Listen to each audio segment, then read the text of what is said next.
Pues, Muy buenas noches, hermanos. Dios les bendiga. Estamos otra vez aquí en la iglesia del Camino Crucificado de Jesús, o Jesus Crucified Way Church, y estamos compartiéndoles la temática de los matrimonios que se fortalecen.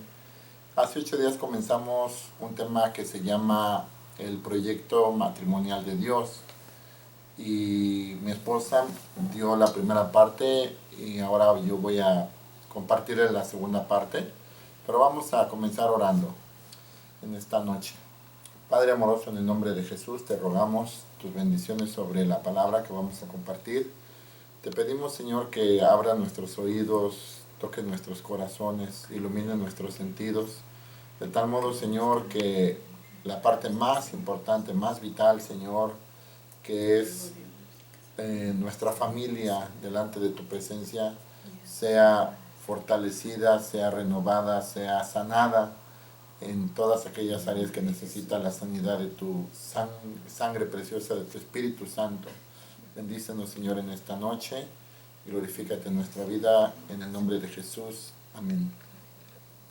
Bueno, solo como un breve repaso, hablábamos de 4 principios sencillos pero muy poderosos en relación al matrimonio. Y mi esposa mencionó el aspecto de la separación, es decir, el hombre dejará a su padre y a su madre y se allegará a su mujer. Y en este punto es la permanencia con su esposa, la formación de un hogar. Y bíblicamente hablando, tenemos que reconocer que el Señor estableció el matrimonio entre un hombre y una mujer. El hombre, la humanidad, el ser humano puede opinar todo lo que gusten, las opiniones son respetables, pero la Biblia, la palabra de Dios es la autoridad máxima.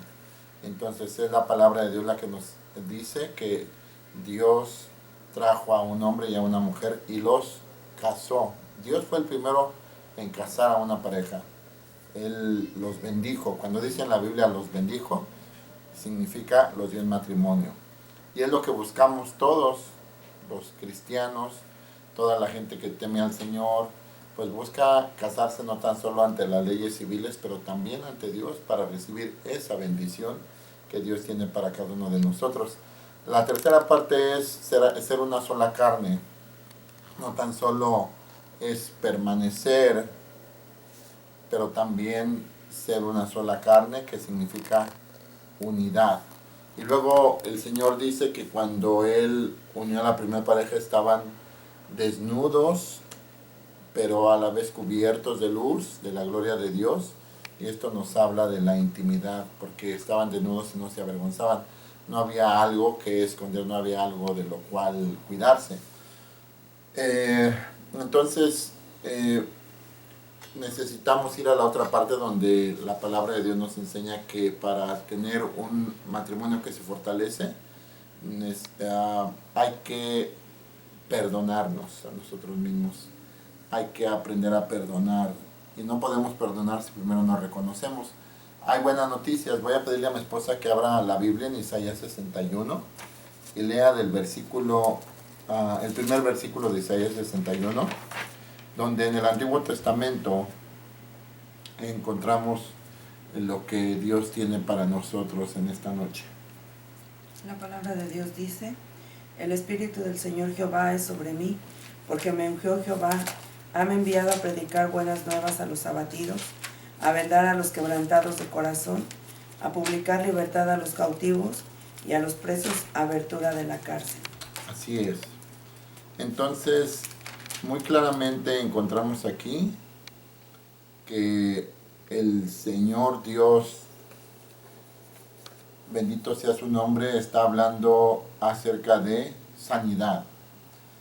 Y estas palabras se aplican directamente a nuestro Señor Jesucristo, quien es quien recibió esa unción para sanarnos a través de su sangre preciosa. Entonces nosotros podemos ser libres de las cargas del pasado, nosotros podemos ser sanados de las heridas interiores. Algunas veces lo he dicho, no podemos ir a la farmacia y decir, Señor, deme una pastilla para curarme del resentimiento, del odio, del enojo, de la falta de perdón. No hay medicina, vamos a decirlo así, humana para sanarnos de los males del alma y del espíritu. Pero sí tenemos a nuestro Dios, sí tenemos a nuestro Salvador, su sangre preciosa que nos limpia de todo pecado. Entonces hay unos pasos muy sencillos que podemos seguir para poder ser sanados. Y lo primero que tenemos que hacer es confrontar y confesar nuestra necesidad.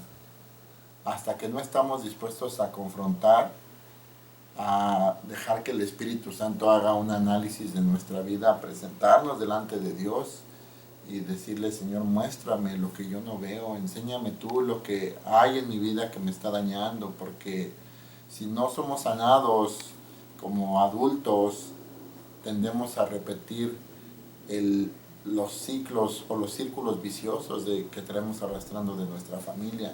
Por ejemplo, si nosotros fuimos niños muy golpeados o fuimos abusados emocionalmente por nuestros padres o las personas que intervinieron en nuestra formación, cuando ya tenemos hijos, tendemos a repetir el ciclo, a ser también padres abusadores, golpeadores, padres que no tengan la paciencia, el cuidado con los hijos como se requiere, o por el otro lado el desbalance de ser sobreprotectores, donde cuando somos sobreprotectores no queremos que nuestros hijos ni siquiera sean corregidos, o cuando ellos cometen algún error, pues inmediatamente a nuestra mente viene alguien más tuvo la culpa, o alguien más se equivocó también, él no tiene la culpa solo, o él no es responsable por sí solo. Entonces yo he encontrado, por ejemplo, padres que sobreprotegen tanto a los hijos que no les importa perder su relación con Dios, su comunión con Dios, porque alguien se atrevió a decir algo en contra de los muchachos o de los niños. No cosas graves, pero dicen, no, yo no voy a dejar que toquen a mis hijos ni con el pétalo de una rosa, ¿verdad? Entonces, tenemos que aprender a perdonarnos, a perdonar a los que nos hicieron daño, pero se requiere humildad. No es faltarle el respeto a los padres, no es faltarle el respeto a nuestros abuelos o a las personas que nos atendieron, pero sí reconocer en qué área de nuestra vida estamos enojados o nos sentimos dañados o lastimados, porque si no esto va a perjudicar nuestro matrimonio. Entonces ahora voy a pedirle a mi esposa que abra también la Biblia en Lucas capítulo 4 y vamos a leer en el versículo 16 hasta el 18. Vamos a ver, hasta el 21, del 16 al 21, por favor. Lucas 4, del 16 al 21. Y vino a Nazaret, donde había sido criado, y entró conforme a su costumbre el día de sábado en la sinagoga. Y se levantó a leer, y fuele dado el libro del profeta Isaías, y como abrió el libro, halló el lugar donde estaba escrito: El Espíritu del Señor es sobre mí, por cuanto Aleluya. me ha ungido para dar buenas nuevas a los pobres. Gracias, Jesús. Me ha enviado para sanar a los quebrantados de corazón, para pregonar a los cautivos libertad y a los ciegos vista, para poner en libertad a los quebrantados, para predicar el año agradable del Señor. 20, 21, por favor. Y rollando el libro lo dio al ministro y sentóse, y los ojos de todos en la sinagoga estaban fijos en él, y comenzó a decirles: Hoy se ha cumplido esta escritura en vuestros oídos. Amén. Un pequeño detalle, si ustedes recuerdan, hace rato cuando le pedí a mi esposa que leyera Isaías 61:1, ella lo encontró, porque ahorita la Biblia está seccionada en libros, en capítulos, en versículos, ¿verdad? Pero imagínense la escena, en ese tiempo, en el tiempo en el que nuestro Salvador estaba en este mundo, en esta tierra, pues los libros de la Biblia estaban no como lo conocemos ahora, sino estaban escritos en rollos de pieles de animales o en papiros también. Y era un libro, por ejemplo, el libro del profeta Isaías, el libro que comúnmente en la tradición judía era guardado cada uno de los libros de una manera muy celosa y no todos podían levantarse a leer el libro. Pero fíjense, no había divisiones, no había capítulos, no había versículos. Y el Señor Jesús, nuestro precioso Salvador, cuando abre el libro del profeta Isaías, exactamente da en la porción en la que acabamos de, o que mi esposa acaba de leer. Y dice la escritura que el Señor Jesús leyó, imagínense al Señor Jesús leyendo la palabra. Qué hermoso debe haber sido, de veras. Es como ir a ese lugar y encontrarnos con la bendición de la misma palabra de Dios, escuchada por nuestro Salvador. Entonces dice, el Espíritu del Señor es sobre mí por cuanto me ha ungido para dar buenas nuevas a los pobres. Hablando de pobres, no tan solo pobres económicamente, pero cuántas veces nos sentimos pobres de afecto, pobres de aceptación, pobres de comprensión, pobres de amor, pobreza emocional, pobreza espiritual, falta de, cuando nuestro Señor Jesucristo tiene el poder de enriquecernos. Él se hizo pobre para hacernos ricos, porque con su riqueza, con las riquezas abundantes de su gracia, de su misericordia, es que nosotros podemos tener la bendición de llenar los vacíos de nuestra vida interna, encontrar sanidad para nuestra alma y nuestro espíritu. Y dice, me ha enviado para sanar a los quebrantados de corazón. Una cosa es cuando venimos y nos quebrantamos delante del Señor, ante su presencia, y otra cosa es cuando estamos quebrantados por los problemas, por las situaciones que vivimos en el pasado. Por ejemplo, quien alguna vez pasó por tener padres perfeccionistas o padres que no eran muy expresivos o simplemente padres que pues querían que naciera niña y fue niño, o que querían que fuera niño y fue niña, y lo manifestaron a sus hijos diciendo no era lo que esperaba. ¿Cómo se siente uno? ¿Verdad? O como hijo no deseado muchas veces. Y no estamos juzgando a los padres, no es tratar de que pongamos el dedo sobre la llaga en ellos, porque no hay padres perfectos, no sabemos cómo fue también la vida de ellos. Pero cuánto daño hace el divorcio, el abandono de los padres, y aún algo más terrible que yo he encontrado en este tiempo que Dios nos permite servirle, o nos ha permitido, cuando la mamá se va. Encontré hace poco a un joven en el trabajo donde Dios me permite estar, y empezamos a platicar, le empecé a compartir la palabra y empezó a quebrantarse. Es un hombre alto, fuerte, y digo, no es algo diferente cuando uno se quebranta, pero empezaron a humedecerse los ojos y me decía, es que mi mamá nos abandonó cuando yo tenía 8 años, nos dejó con mi papá. ¿Qué problemas hubo? No sabemos, pero si algo le duele a los hijos es el abandono de la mamá. Y pues le compartí un poquito de la palabra, hemos estado hablando acerca de Jesús, pero hay dolor en su alma. Ahora él, para él su familia es lo más importante, quiere estar siempre con sus hijos, pero cuando esas cosas ocurren tenemos dolor, tenemos sufrimiento. Entonces, expresar lo que hay, a veces no hay con quién, díselo a Dios, háblaselo a Él.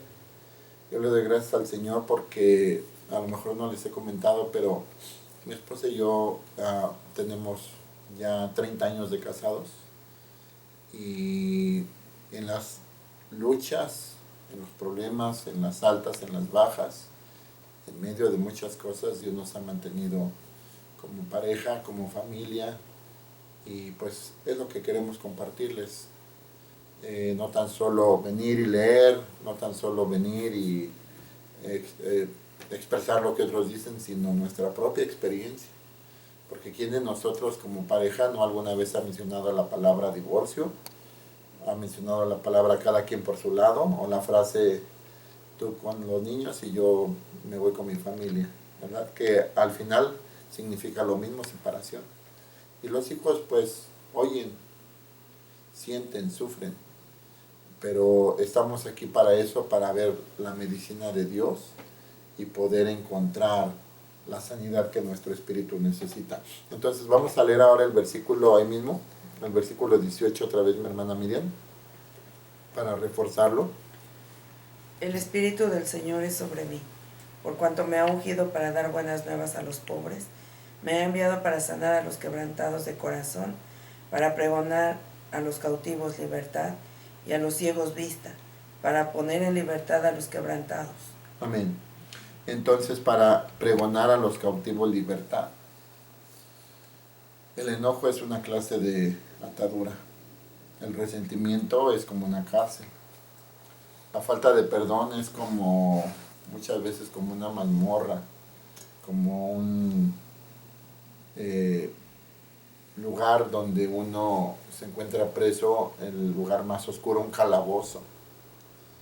Pero cuando vemos estas palabras, me ha enviado para sanar a los quebrantados de corazón, para pregonar libertad a los cautivos, es ser libres de lo mismo que traemos en nosotros.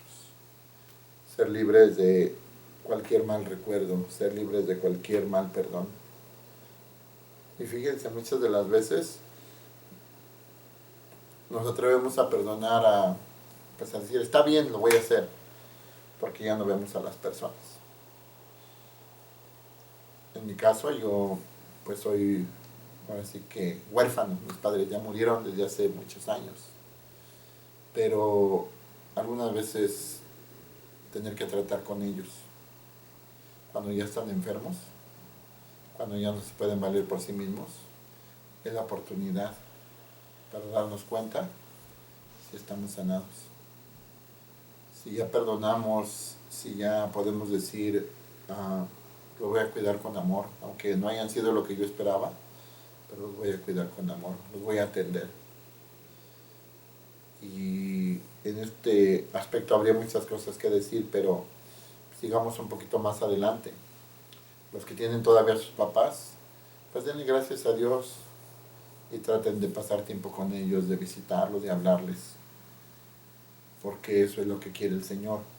Entonces dice aquí, también para dar a los ciegos vista, ver lo que no alcanzamos a ver. Apenas le escribí a un amigo unas palabras y le decía sobre un trabajo que hice, dime, muéstrame, dame tu opinión, ¿verdad? Porque si nos criticamos a nosotros mismos, pues todo va a estar bien. Necesitas ser muy sincero para decir, en esto debo mejorar, en esto debo hacerlo diferente. Pero el Señor Dios viene y nos pone en el espejo de la palabra y nos deja ver lo que no estamos haciendo bien. Entonces, para abrir los ojos a los ciegos, para poner en libertad a los quebrantados, que el enojo interno, que el enojo escondido, que la falta de perdón ya no nos gobierne, ya no nos domine. Que no repitamos los círculos viciosos, ¿verdad? Y dice la Escritura que cuando Jesús leyó esta porción, rolló el libro otra vez y los ojos de todos en la sinagoga estaban sobre de él. Y qué bellas palabras. Y comenzó a decirles, hoy se ha cumplido esta Escritura en vuestros oídos. ¿Qué significaba eso? Que Él estaba ahí para sanarlos. Y hoy Jesús está aquí para sanarnos. Si tan solo hubieran entendido lo que el Señor estaba diciendo, esta Escritura se ha cumplido entre vosotros o en vuestros oídos, hoy, el día de hoy, hubiera sido muy diferente la vida para ellos. Pero tenemos que decidir perdonar, olvidar, La buena noticia es que perdonar no es emocional, es una decisión, como el amor. En sus diferentes facetas tenemos que entender que el amor perdurable, verdadero, al final es una elección. Dios nos ama, no por lo que somos o no somos, por lo que tenemos o no. Dios nos ama porque Él decidió amarnos. Entonces, hay una historia en Mateo 18. Le voy a pedir a mi esposa que lea, que busque Mateo 18. Y la voy a parafrasear, la voy a explicar. Y luego mi esposa va a leer del versículo 33 al 35 de Mateo 18. Si lo tenemos, ¿verdad?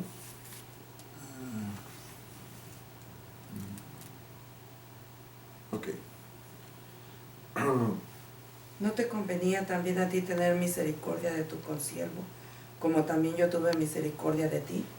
Entonces su señor, enojado, le entregó a los verdugos hasta que pagase todo lo que le debía. Así también hará con vosotros mi Padre Celestial, si no perdonareis de vuestros corazones cada uno a su hermano sus ofensas. Así es. Entonces, recordemos esta porción de la Escritura, una parábola, una enseñanza, donde un hombre le debía mucho a su señor, a su rey. Era mucho tanto lo que le debía, calculado en el dinero actual eran unos cuantos millones de dólares, que no tenía para pagar. Y cuando el señor viene y le cobra lo que le debe, él le ruega tanto que el corazón del Señor se mueve a misericordia y le perdona. Pero cuando ya se siente libre este hombre, sale y encuentra a un consiervo suyo, a un conciudadano que le debía una mínima parte de lo que él debía a su señor, y dice, oh no, ahora tú me pagas. Y como no tuvo para pagarle, le echó a la cárcel. Y cuando su señor lo supo, lo mandó a llamar, y estas palabras que leemos, que leyó mi esposa, son el final de la parábola, de la enseñanza, donde él no tan solo fue llevado ante su señor, pero fue entregado a los verdugos. La palabra verdugos significa los que nos atormentan.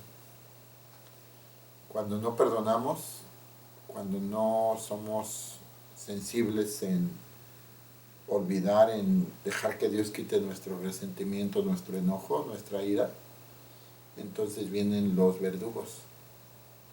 Los verdugos pueden ser la depresión. ¿Qué es la depresión? Enojo. Enojo escondido, enojo arraigado. Puede también ser la confusión, la opresión, el temor. Nuestros verdugos, el temor a decir, por ejemplo, que se manifiesta cuando decimos, yo nunca voy a cambiar, siempre voy a ser así. No, no tenemos que decir eso, porque ese es el reporte de la carne, ese es el reporte del enemigo. Pero cuando decimos, yo quiero cambiar en el nombre de Jesús, algo nuevo va a ocurrir, algo diferente. Entonces en esta noche vamos a orar, vamos a pedirle al Señor que nos perdone a través de su sangre preciosa. Vamos a pedirle al Señor que nos ayude a olvidar el pasado. Usted puede decir, hermano, tan fácil como orar. Pues sí. Muchas veces la gente en las iglesias, cuando uno como pastor les dice, vamos a orar, como que sienten que uno les está dando pues una aspirina espiritual. No, hermano, la oración es el campo de batalla donde Dios gana las guerras más grandes, donde Dios nos libera de los enemigos más poderosos. Entonces, en la oración ocurren milagros. Un día vamos a hablar de los diferentes lugares donde Jesús oró. Es un estudio tan precioso, porque en cada lugar donde Él oró dejó la unción de su presencia. Entonces, hoy la unción de Jesús está entre nosotros. Vamos a orar, vamos a pedirle a mi esposa que nos lleve en oración y que usted pueda perdonar en el nombre de Jesús, que pueda ser sanado y que pueda entregarle al Señor lo que usted siente que le estorba para ser feliz en su matrimonio. Vamos a orar. Bendito Dios, en el nombre de Jesús, te damos gracias por el gozo de poder conocerte, Señor. Gracias porque tu palabra nos ha dicho en esta noche que tú tienes provisión para abrir nuestras prisiones, para romper nuestras cadenas, para darnos vistas si estamos ciegos, Señor. Que tú tienes el poder, Señor, de sacar de nosotros las emociones negativas, los recuerdos que nos duelen, Señor, los recuerdos que nos lastiman, que nos atormentan, Señor Jesús. En nombre de Jesús. Que se reviven cuando las situaciones del diario vivir se presentan en nosotros, Señor. Pero tu palabra nos ha dicho en esta noche, Señor, que tú tienes el poder para hacernos libres, Señor. Y queremos decirte, Señor Jesús, que aceptamos esa libertad que tú nos ofreces. Te ruego, Señor, que este espíritu de libertad, Señor, pueda tocar a todo aquel que lo necesita y que los matrimonios cada vez se fortalezcan más y más en ti, Señor. Gracias porque tú nos has enseñado que podemos perdonar, que nos criaste con la capacidad de poder perdonar, Señor, y de ser perdonados también. Bendícenos, Señor Jesús, y ayúdanos a ser fuertes en el resto del camino, Señor. Bendice las familias de cada uno de nosotros en el nombre de Jesús. Amén. Amén.